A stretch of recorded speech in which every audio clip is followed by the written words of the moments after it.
ముచ్చట్లు రాజన్న ముచ్చట్లు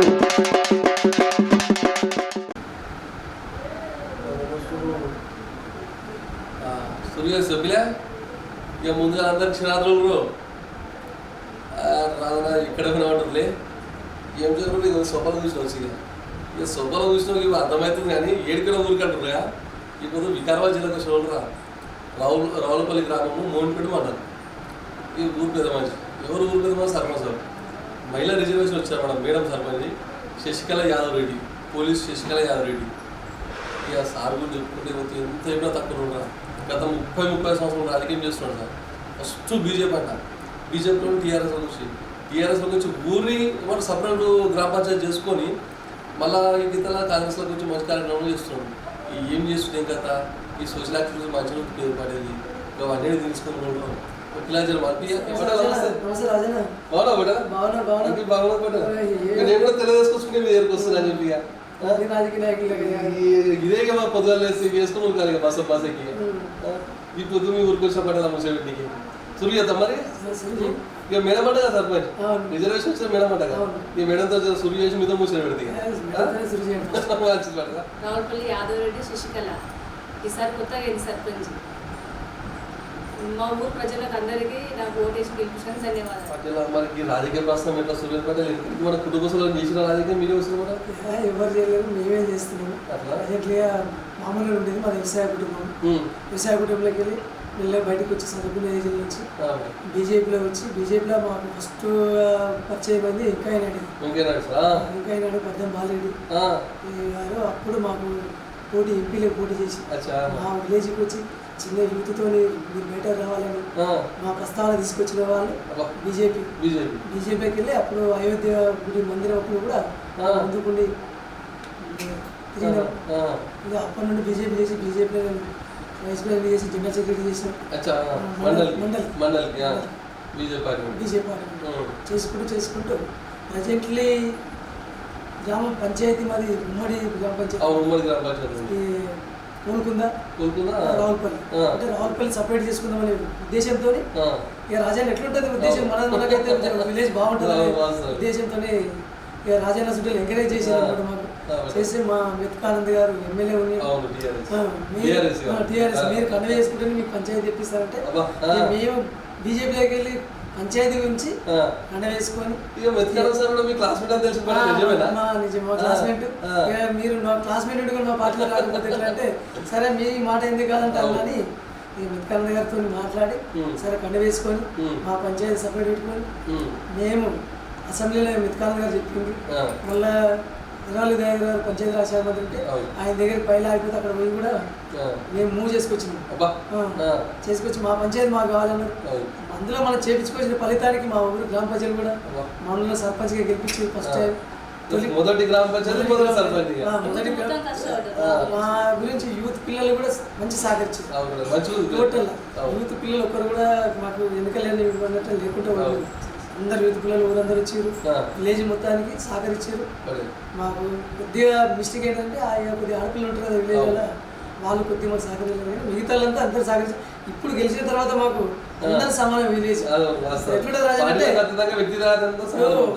ఓటేసిరు అనేది కాదు ఊరు మొత్తం మనది కాబట్టి అందరినీ చూసుకుంటాం ప్రజలు అట్లేముండదు ఇప్పుడు విలేజ్ ప్రకారంగా ఊరు మొత్తం మనది కాబట్టి ఊరు పెద్ద మనిషిగా ఎన్నుకున్నారు కాబట్టి మనం భగవంతుని దయ వల్ల ఉన్నన్ని రోజుల వరకు మనం ఉన్న 5 సంవత్సరాలలో ఊరు మంచి డెవలప్మెంట్ చేయాలి ఆల్రెడీ ఇప్పుడు 20 లక్షల వరకు తెచ్చుకున్నాం ఒకసారి ముందు మన కాంగ్రెస్ పార్టీకి ఎప్పుడు వస్తుంది గెలవగానే ఏమైందంటే మనకు జరిగిన విషయం ఏంటి రాజంటే మనం బీఆర్ఎస్ ఉంటుంది కానీ రెబల్గా గెలిచినాం రెబల్గా గెలిచిన తర్వాత నిలబడే క్యాండిడేట్ వాళ్ళు టీఆర్ఎస్ మనం టీఆర్ఎస్ ఏ పార్టీ టీఆర్ఎస్ అనుకోలేము రెబల్గా గెలిచినాం రెబల్గా గెలిచి ఏం చేసామంటే గెలవంగానే మన గణప్రసాద్ సార్ దగ్గరికి స్పీకర్ దగ్గరికి పోయి ఇక మనకు అవగానించారు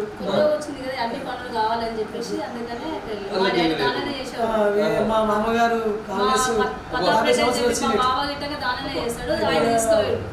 ప్రతాప్ రెడ్డి అని మా అన్నుంటాడు ఆయన కాంగ్రెస్, ఆ. మా మాలరెడ్డి కూడా మా తమ్ముడు, అచ్చా. ఇక మా తమ్ముడు కూడా అందరు కలిసి మనకు ఇక కావాలి పని పనులు కావాలి పనులు అని చెప్పేసి ఆ పార్టీలకు పోయినాము. ఇక కొంచెం గిట్టగా మాకైతే మంచిగా ఇచ్చారు. అట్లా? సిసి రోడ్డు వేసినాము.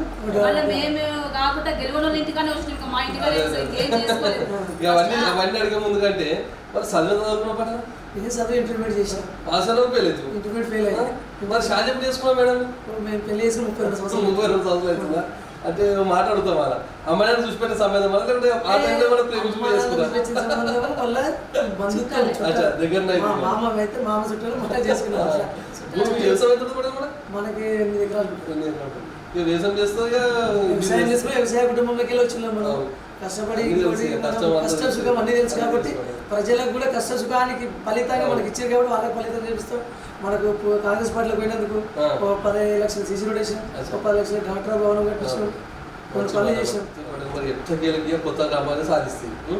సాధించిన తర్వాత మహిళా రిజర్వేషన్ మేడం కోటి చేపిస్తుంది సార్ మరి ఇంటికి ప్రచారం చేసినప్పుడు సమస్యలు చూపించడం కూడా గ్రామ ప్రజలు గ్రామ ప్రజలు మన మెయిన్ మా విలేజ్లో ఏముందంటే చెట్ల కడుకోనికి పొలాల కడుకోనికే రోడ్లు లక్ష రోడ్డు మట్టి రోడ్డు కూడా లేదు కాబట్టి దాన్ని ఒకటి చేయమని చెప్పారు.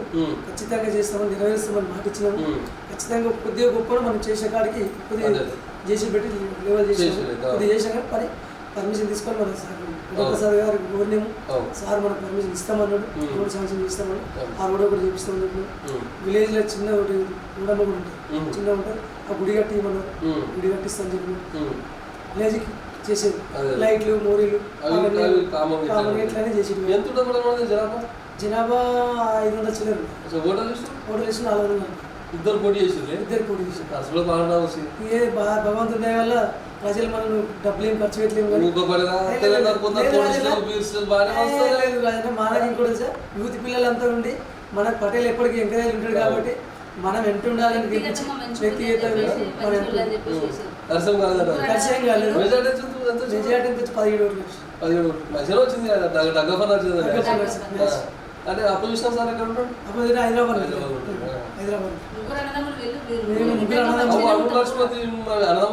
ముగ్గురం. మన నంబర్ ఎంత? నేను ఫస్ట్ చిన్న ఇద్దరు వాళ్ళు కూడా అందరూ ముగ్గురం కష్టపడ్డాము. గ్రామంలోనే అంటే నేను ఉండేది మొమ్మపేటలో. మా చిన్న తమ్ముడు మొమ్మపేటలో ఉంటాడు, మా అడిగిన ఉంటాడు పక్కనే. రోజు పోతా, రోజు పొద్దున సాయంత్రం. పొద్దున 7 అయిందంటే ఊళ్ళకి అమ్మాయి ఉంటారు. అమ్మ నాన్న దగ్గరికి పోతాం. ఎంత పట్టణంలో కానీ ఊరు వాతావరణం వేరే ఉంటుంది కాబట్టి అట్లా ఊళ్ళో అందుబాటులో ఉంటామనే ఉద్దేశంతో ఎచ్చకేళ్ళకి మంచి వయసు మీడియా గెలిపిస్తాం. ఎటువంటి కార్యక్రమం మీడియా కూడా మన గ్రామంలో మనం ఫస్ట్ గెలవంగానే ప్రభుత్వం మనకు పోయి కలిసిన తర్వాత ఫస్ట్ గెలవంగానే విలేజ్లలో మనము ఏంటంటే ఫస్ట్ చెల్లగడ కొడికి రోడ్డు చేసినాం కొద్దిగా. దాని తర్వాత మోరీలు లైట్స్ మన పంచాయతీ ఆఫీస్ లేకుండే పంచాయతీ సిమెంట్ చేసుకొని దానికి మళ్ళీ పెయింట్ వేయించుకొని బోర్డు రాసుకొని కొత్త మట్టి ఒప్పించుకొని పంచాయతీ ఆఫీస్కు మంచిగా చేసుకుని నీట్గా చేసుకున్నాం. ఆ తర్వాత గవర్నమెంట్ నుంచి 20 లక్షలు ఫండ్ తెచ్చినాం. డాక్టర్ అమ్మాయిల భవనం కట్టించినాము. ఒకటి సీసీ రోడ్ 10 లక్షల సీసీ రోడ్ వేయించినాము. మళ్ళీ విలేజ్ మొత్తం నీట్నెస్ చేసి శానిటైజ్ చేసినాము.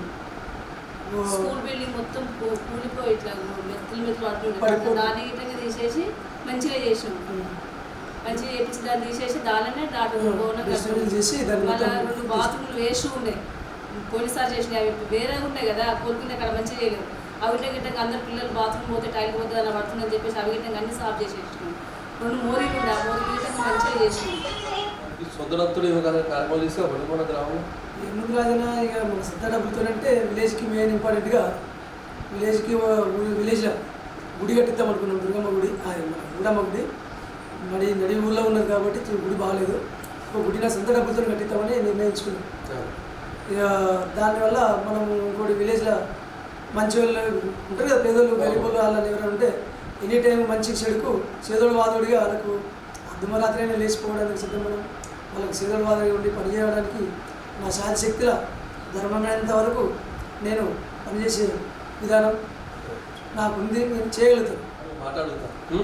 గతంలో మనం బీఆర్ఎస్ మన కేసీఆర్ సార్ రూపొందించే సంక్షేమ పథకాలు, ఈ కింద మన రేవంత్ రెడ్డి గారు పెట్టే సంక్షేమ పథకం మధ్యలో వ్యత్యాసం చెప్తారు. చెప్తారాదేనా దానికి బీఆర్ఎస్ ప్రభుత్వంలో మనం కూడా పనిచేసి ఉన్నాము. బీఆర్ఎస్ ప్రభుత్వంలో కేసీఆర్ ఇచ్చిన వాగ్దానాల ప్రకారంగా అయితే ఏది చేయలేదు. ఒక పింఛన్కి గాడి ఇవ్వలేడు. వాస్తవాన్ని చెప్పాలంటే కాలేజ్ ప్రాజెక్టు కట్టి ప్రాజెక్టు మొత్తానికి వాళ్ళ కుటుంబానికి పరిమితం అయిపోయింది. కవిత గారు మొత్తాన్ని సొంత బిడ్డనే మనకు చెప్తుంది. ఈరోజు బీఆర్ఎస్ ఏం చేసిందని, ఇది చేసింది అదే చేసిందని దళితులు ముఖ్యమంత్రి చేస్తారు. దళితులు ముఖ్యమంత్రి గారు దళితులు ఒక స్పీకర్ని కూడా చేయలేదు. దళిత స్పీకర్ని మన రేవంత్ రెడ్డి గారు దళిత స్పీకర్ని చేసిండు. మన గడ్డప్రసాద్ గారిని ఈరోజు మా నియోజకవర్గం మా ఎమ్మెల్యే గారు మా స్పీకర్ గారు ఈరోజు మా స్పీకర్ గారిని దళిత స్పీకర్ని చేసినందుకు మేము సంతోషిస్తున్నాం.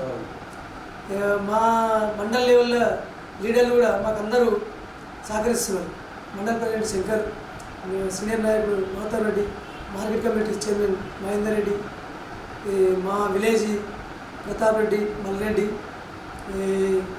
వెంకటరెడ్డి, రాజేందర్ రెడ్డి, ఉప సర్పంచ్ శ్రీకాంత్, వీళ్ళందరూ మాకు సహకరించి ఉన్నారు. ఈరోజు రేవంత్ రెడ్డి పథకాలలో ఫ్రీ బస్ పెట్టిండు. బిడ్డ కూతురు దగ్గర పోవాలన్నా, కూతురు తల్లి దగ్గర రావాలన్నా ఫ్రీగా పోతున్నారు, ఫ్రీగా వస్తున్నారు. హాస్టల్లో పిల్లలన్నా ఫ్రీగా పోయి ఫ్రీగా వస్తున్నారు. ఎంతోమందికి ఉపయోగం కలుగుతుంది. సబ్సిడీ గ్యాస్ మనం ఈరోజు ఇంట్లో 200 యూనిట్ల కరెంటు ఫ్రీ ఇస్తుంది.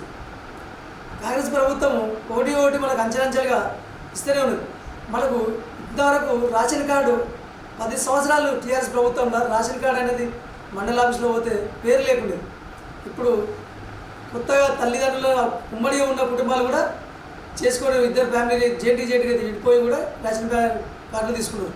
అది కాంగ్రెస్ ప్రభుత్వం అయ్యింది. అందులో డబుల్ బెడ్రూమ్ కట్టిస్తామన్న టీఆర్ఎస్ ఈరోజు ఒక డబుల్ బెడ్రూమ్ కట్టియలేదు.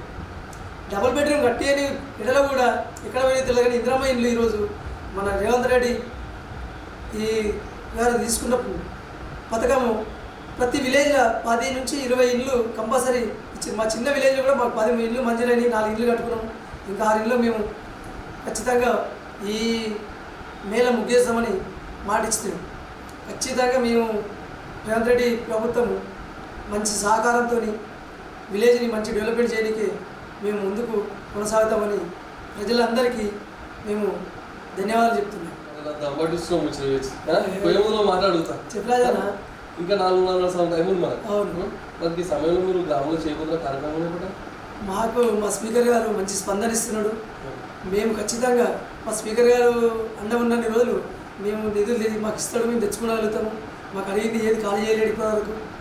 మాకు ఇప్పుడు చేసే కార్యక్రమం ఏంటంటే ముఖ్యంగా పంచాయతీ భవనం లేదు కాబట్టి పంచాయతీ భవనం ఇస్తాను మాట ఇచ్చిండు. పంచాయతీ భవనం కట్టుకుంటాము. అంగన్వాడీ స్కూల్ గిట్టంగా కావాలి. అంగన్వాడీ స్కూల్ గిట్టంగా పాత బిల్డింగ్ అయినది. మళ్ళీ పిల్లలకు టేబుల్స్ 1 టేబుల్ అవి గిట్ట కావాలి. ఇంకా కొంతమంది కానీ ఏమైనా సరే కావాలి కదా, స్కూల్ కావాలి, మళ్ళీ కుర్చీలు కావాలి, బెంచ్లు కావాలి. అట్లా అని మళ్ళీ ఒక బోర్ కావాలి. ఊరు చిన్నగా ఉన్నా కానీ నీళ్ళు ఇస్తుంది. అట్లాంటి ఒక బోర్ కావాలి కంపల్సరీ. కొత్తదైనా సరే పాతదైనా సరే చేద్దామంటే అయితే పాతదేనికి అది ఇక్కడ వస్తలేదు. బాగానే ప్రయత్నం చేస్తున్నాం ఇప్పుడు కాబట్టి బోర్ ఒకటి కంపల్సరీ స్పీకర్ గారు కోరుకున్నాము, ఇస్తారన్నాడు. ఒక బోర్ వేస్తాం, కొత్త బోరు. మళ్ళీ అందులో మాకు విలేజ్కి ఆయన పర్మిషన్ కూడా కంపల్సరీ ఇస్తారు మాట ఇచ్చిండు. విలేజ్కి పర్మిషన్ కూడా చేస్తాము.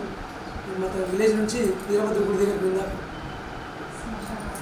శ్మశాన వాటిక కావాలి. చెత్త వేసుకొని చెత్త అపోజిట్ పార్టీలు సర్పంచ్ చేతిలో పోయి వేయండి అని అంటున్నారు. మాకు చెత్త గిట్టంగా ఏమీ లేదు. గవర్నమెంట్ ల్యాండ్ ఉంది, అది స్పీకర్ గారు కోరుతాము. మాకు గవర్నమెంట్ ల్యాండ్ ఒక్కొక్కరు 25 గుంటలు ఉంది. ఒక్కొక్క 25 గుంటల మా తాన వేరే రైతులు దాన్ని ఆక్రమించుకొని ఇప్పుడు దాన్ని సర్వే చేయించలేరు.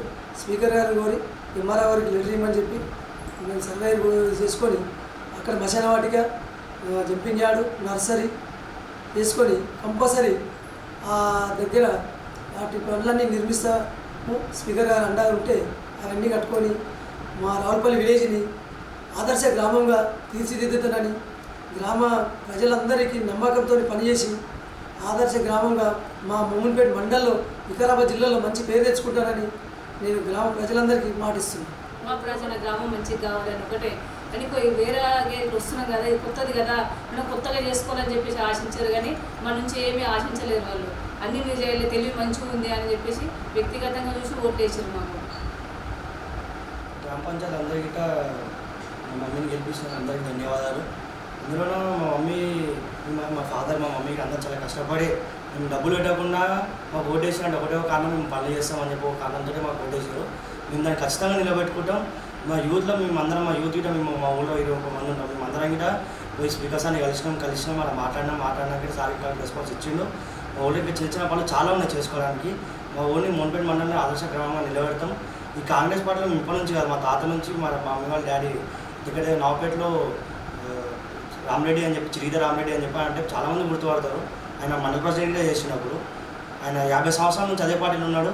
సార్కి కూడా చాలా మంచి పరిచయం, వాళ్ళ మేడంకి కూడా చాలా పరిచయం. అప్పుడు మేడం బీఆర్ఎస్కి చెందిన అప్పుడు ఉన్నప్పుడు తాత ఉన్నప్పుడు కాంగ్రెస్లో ఉంది. మేడంకి కూడా చాలా పరిచయం ఉంది.